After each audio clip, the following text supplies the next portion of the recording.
우리가 돌이켜 바산으로 올라가매 바산왕 옥이 그의 모든 백성을 거느리고 나와서 우리를 대적하여 에드레이에서 싸우고자 하는지라. 여호와께서 내게 이르시되 그를 두려워하지 말라. 내가 그와 그의 모든 백성과 그의 땅을 내 손에 넘겼으니 내가 에스본에 거주하던 아모리 족속의 왕 시온에게 행한 것과 같이 그에게도 행할 것이니라 하시고, 우리 하나님 여호와께서 바산왕 옥과 그의 모든 백성을 우리 손에 넘기심에 우리가 그들을 쳐서 한 사람도 남기지 아니하였느니라. 그때 우리가 그들에게 빼앗지 아니한 성읍이 하나도 없어 다 빼앗았는데 그 성읍이 60이니 곧 아르고 온 지방이요 바산에 있는 옥의 나라이니라. 그 모든 높은 성벽으로 둘렸고 문과 빗장이 있어 견고하며 그 외에 성벽 없는 고을이 심히 많았느니라.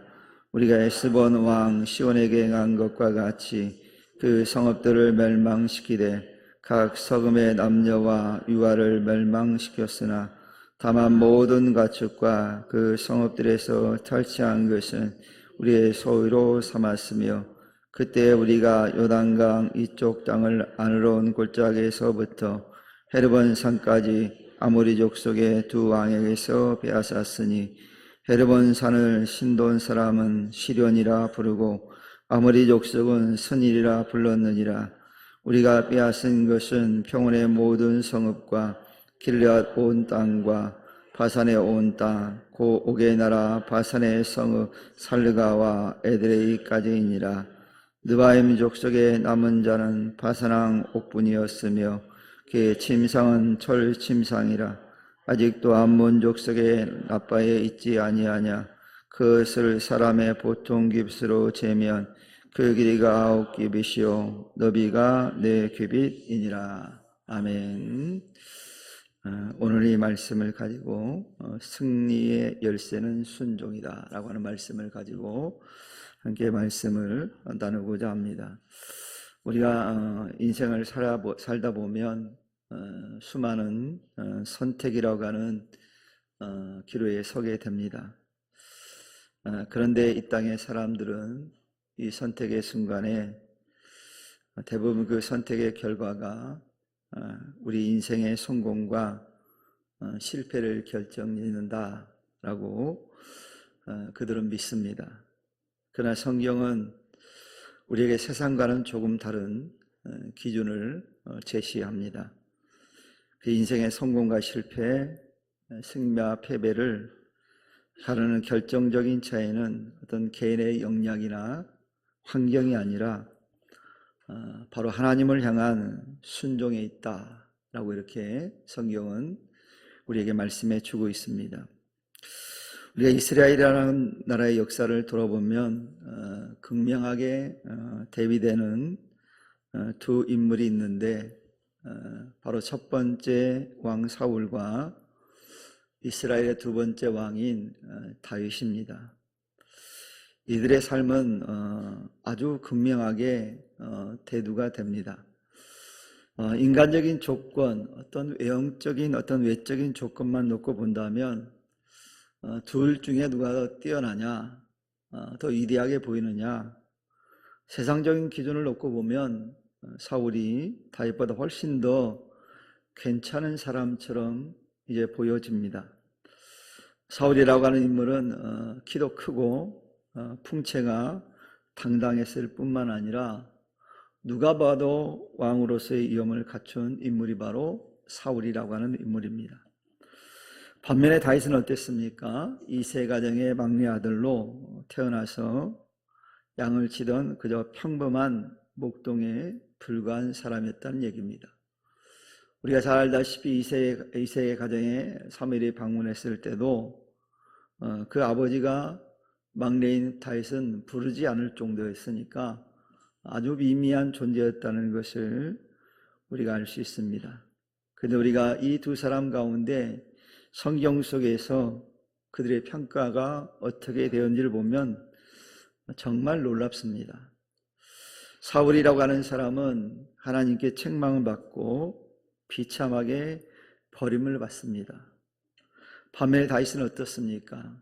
하나님 마음에 합한 자라는 칭송을 받았을 뿐만 아니라 이스라엘 역사상 가장 위대한 왕으로 추앙받는 인물이 바로 다윗이라고 하는 사람입니다.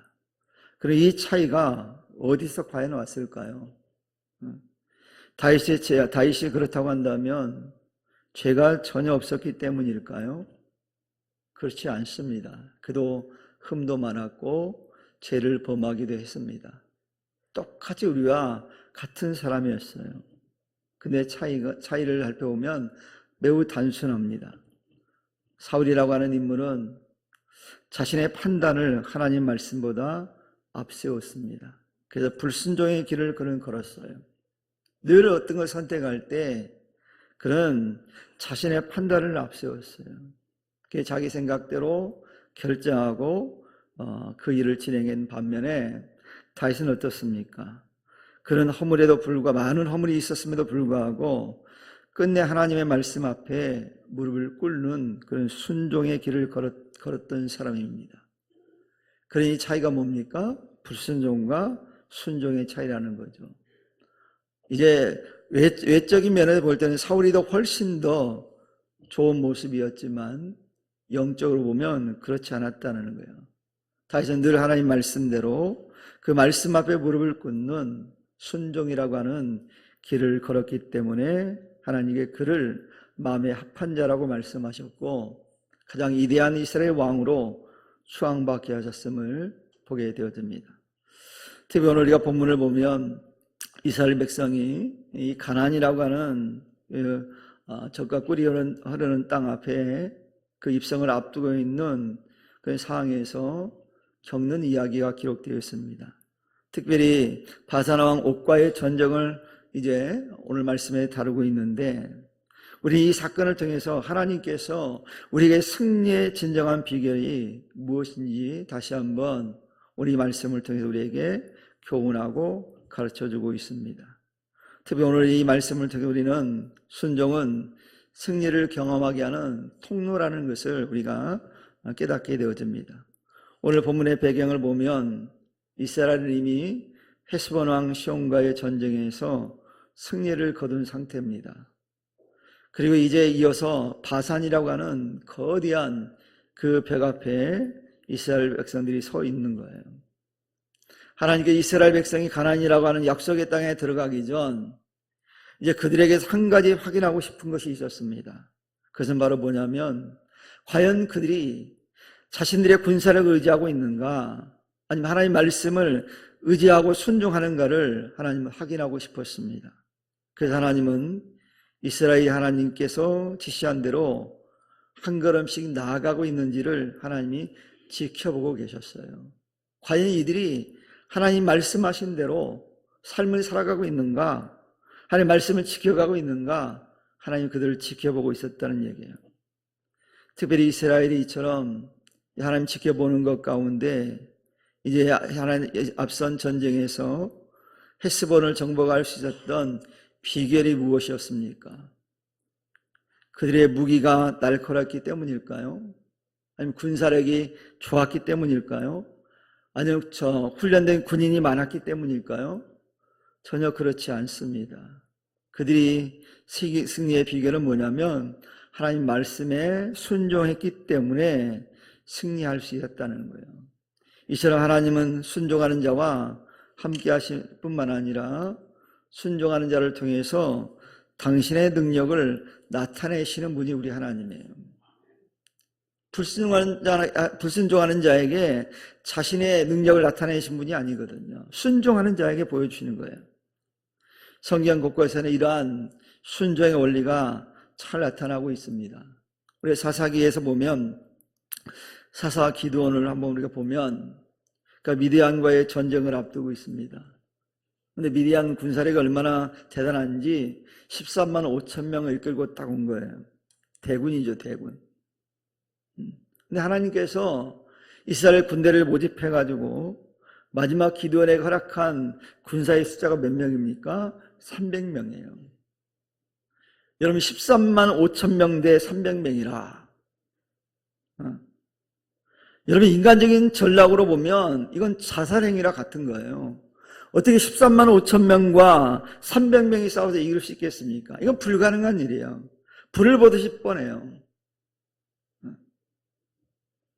그런데 여러분, 놀라운 일이 벌어집니다.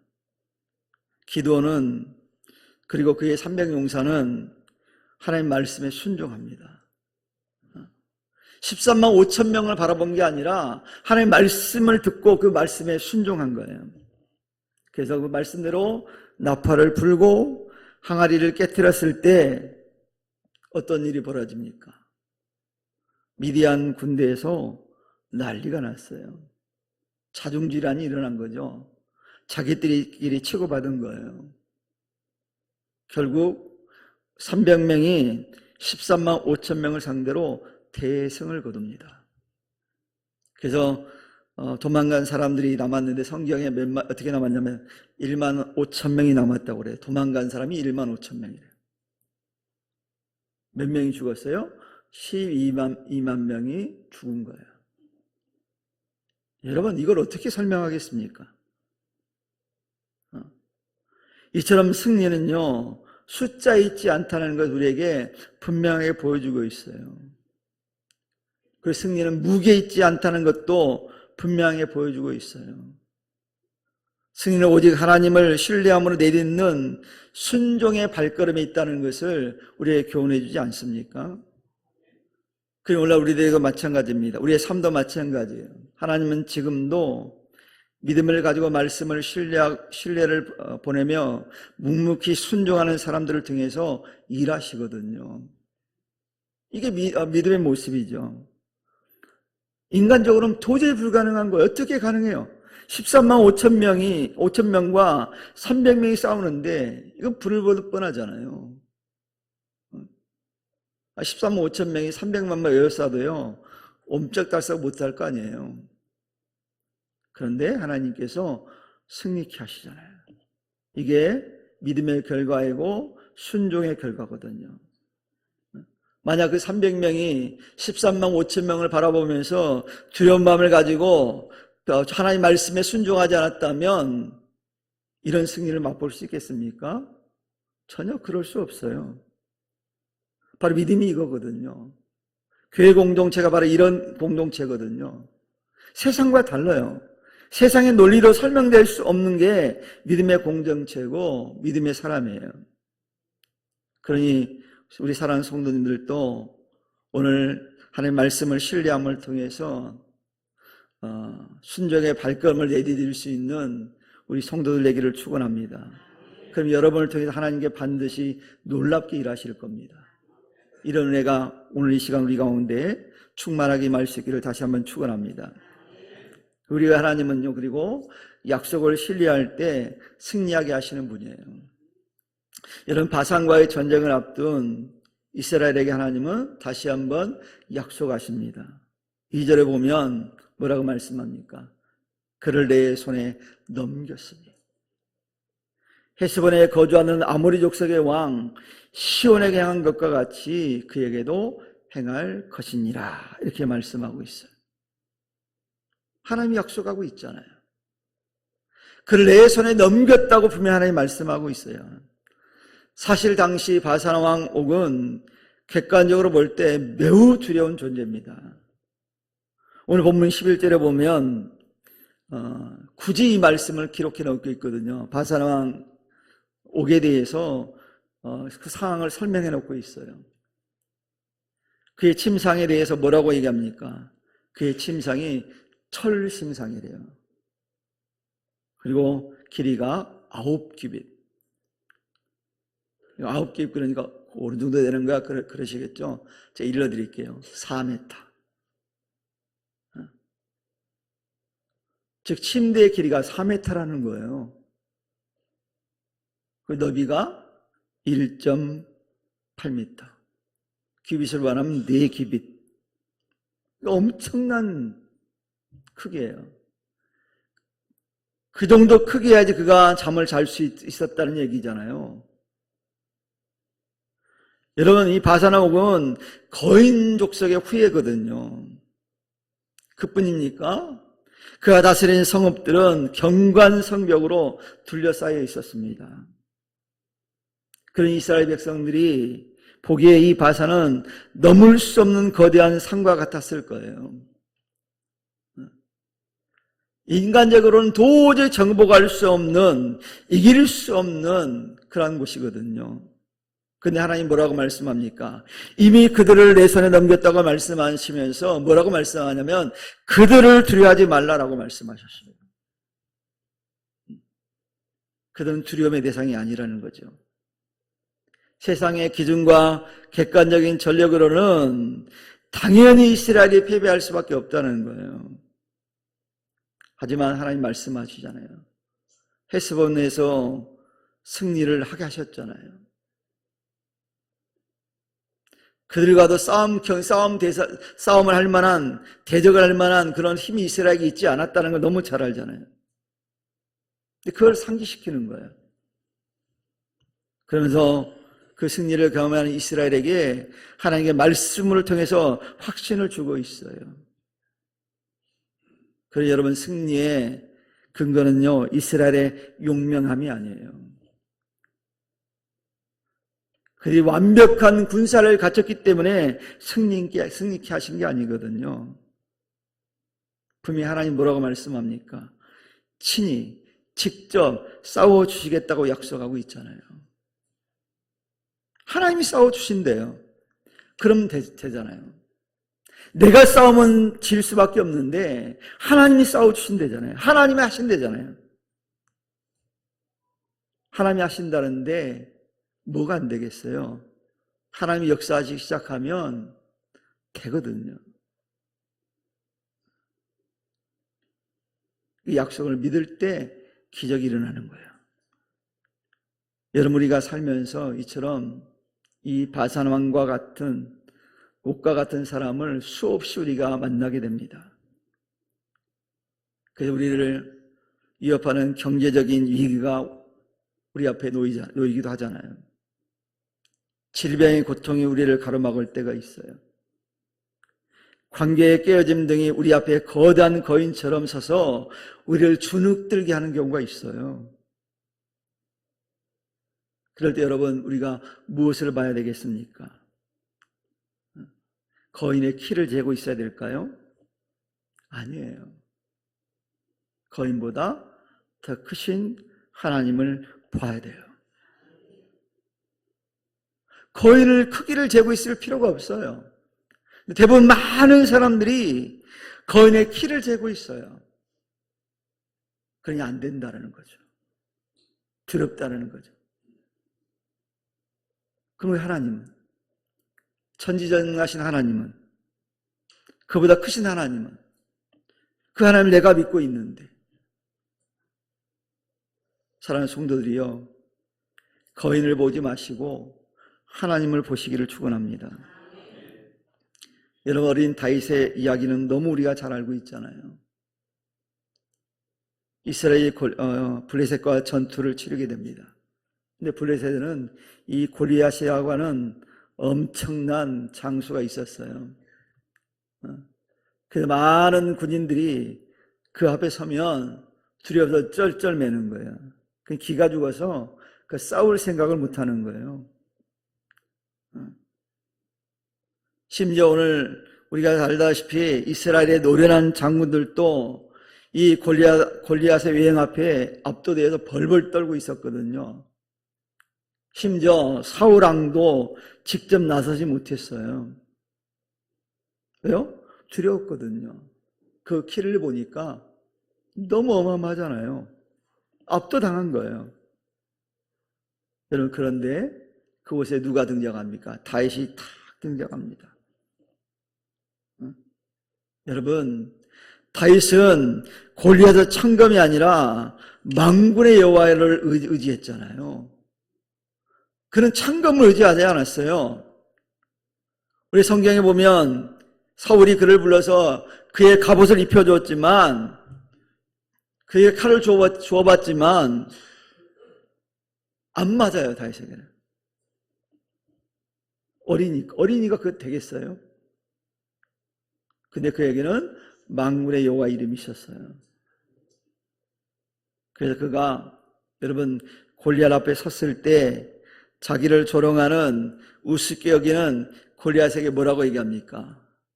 너는 칼과 창과 단창으로 내게 오거니와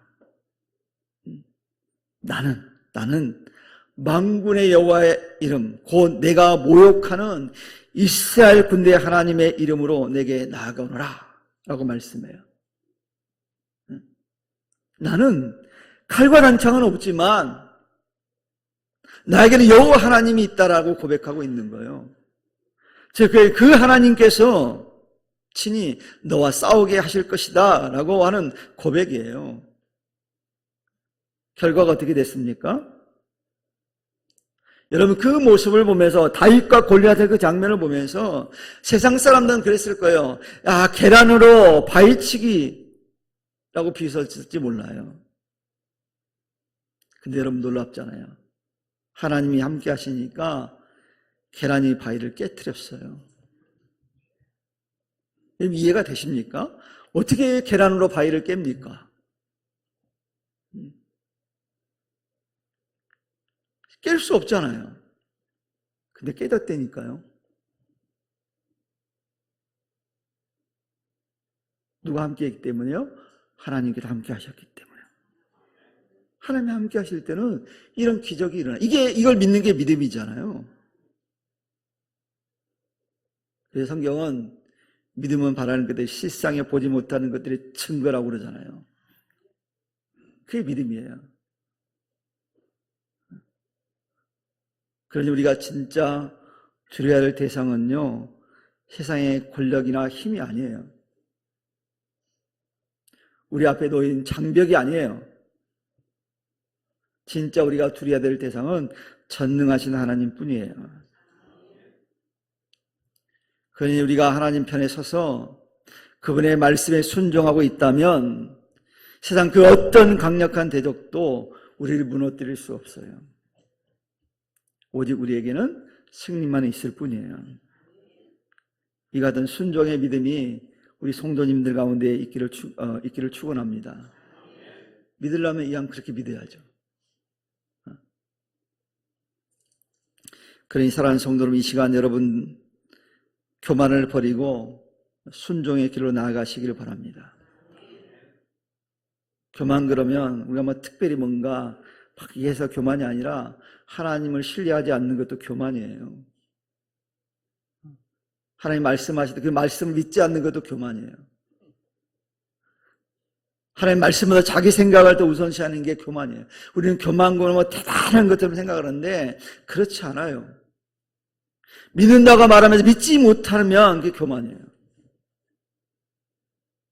여러분 바산한 옥이 그걸 대변하고 있잖아요. 그가 왜 멸망했습니까?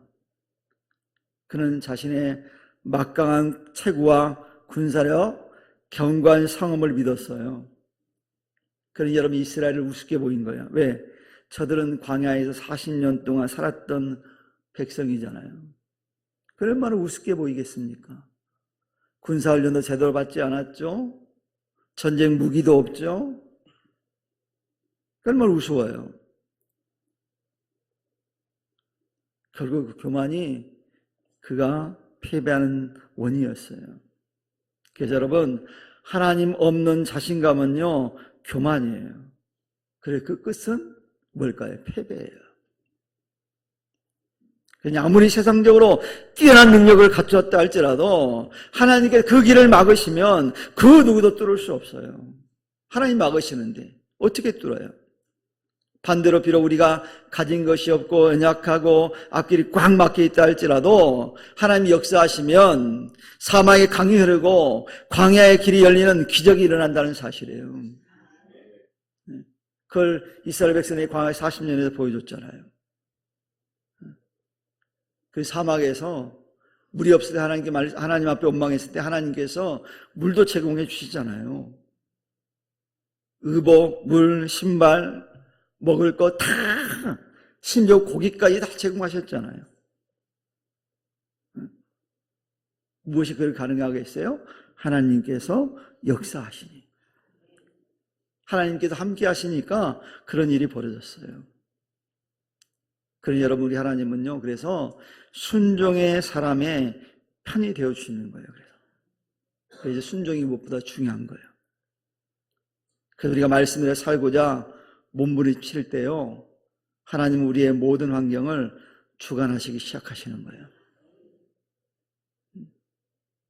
우리의 순종은 하나님으로 하여금 일하게 만드는 가장 강력한 열쇠라는 사실을 깨닫기를 바랍니다. 그래서 순종할 때 하나님이 그때 일하기 시작하십니다. 내가 내 삶의 핸들을 붙잡고 씨름하는 것이 아니라 하나님께 핸들을 내어드리고 그분의 지시대로 움직일 때 우리는 비로소 진정한 승리를 맛보게 되는 거예요. 이런 은혜가 우리 성도님들에게도 있기를 바랍니다. 하나님이 운전하는 거 훨씬 잘할 거 아니에요. 이제 앞으로는요, 자율주행이 더 완벽하게 나오면 되잖아요. 사람보다 모든 차가 자율주행을 하면요, 사고 위험이 거의 없을 거예요. 왜요? 서로 자율주행하니까, 알아서 하니까. 사람은요, 실수를 범하거든요. 깜빡 졸다가 어디 간다고 막 써있어요, 고속도로 가면. 그래서 실수하거든요. 제가 잘 아는 목사님인데, 참 운전을 잘 하시는 분이에요. 그런데 어느 날 통화하게 됐는데, 그러냐, 지난번에 아주 자기 죽을 뻔했다고 그러더라고요. 왜요? 그랬더니 안양에서 서삼 목사님인데, 안양에서 운전하다가 깜빡 졸았는데 차가 완전히 뒤집어져 가지고 폐차했대요.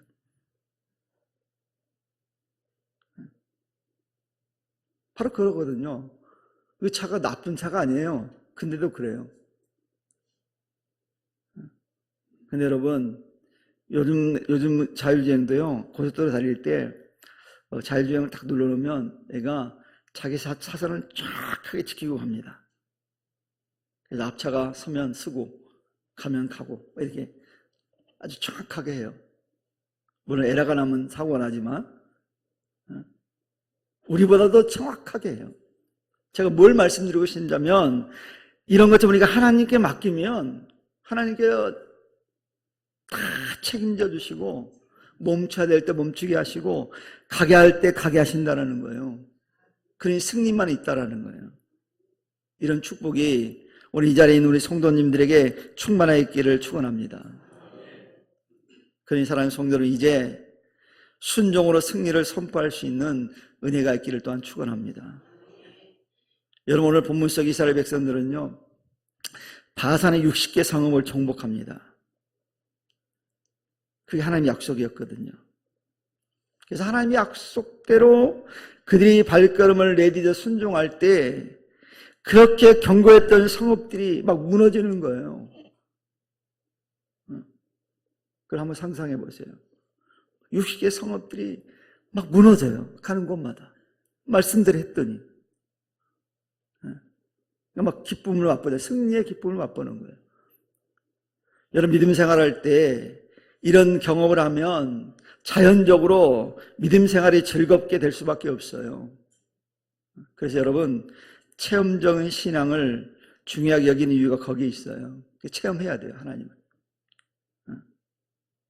그래서 그들이 60개 성읍을 정복하면서 그때마다 그들이 전리품을 챙기잖아요. 여러분, 얼마나 그들이 기뻤겠습니까? 우리도 이와 같은 인생을 살아갈 수 있거든요. 어떻게 하면요? 순종할 때. 그래서 승리의 비결은요, 내가 얼마나 똑똑하고 능력이 있냐에 달려있지 않습니다. 이 승리의 비결은 내가 얼마나 하나님께 철저하게 순종하며 사는가, 여기에 달려있어요. 이걸 꼭 기억했으면 좋겠어요. 그래서 내가 순종하는 만큼 우리 하나님이 반드시 역사하십니다. 내 마음에 들지 않아도, 내 생각과 달라도, 내가 생각이 안 될 것 같아도 하나님께 그렇게 말씀하셨다면 그 말씀대로 순종할 때 역사가 일어나거든요. 그래서 여러분, 내 생각을 내가 내려놓는 만큼 하나님께서 즉 하나님의 지혜로 내 삶을 채워주실 거예요. 내 생각을 자꾸 내려놓으면, 하나님의 생각으로 가득 차게 되어지면 놀라운 일이 일어날 거 아닙니까? 더 순종 잘하고, 더 하나님의 말씀대로 살고, 그러면 더 승리를 맛보잖아요. 그래서 사랑하는 성도 여러분, 여러분의 삶에 하나님의 지혜가 충만하기를 축원합니다. 그래서 내 생각 내려놔야 돼요. 내 계산법 내려놔야 돼요. 다음 주부터 그 목회자 평생 교육을 하고, 또 한쪽에서는 PKMK, 즉 목회자 자녀, 선교사 자녀 수련을 합니다. 근데 목회자 자녀, 선교사 자녀 수련회는 교회들이 협력해서 하는 거예요. 아이들이 무료로 합니다. 무료로.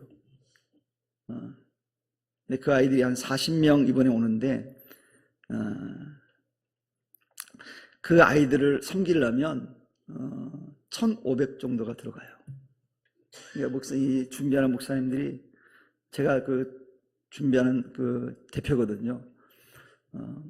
회장이라는 게 아니라 제가 그 재정을 다 이렇게 만들어야 될 그 상황이 있었어요.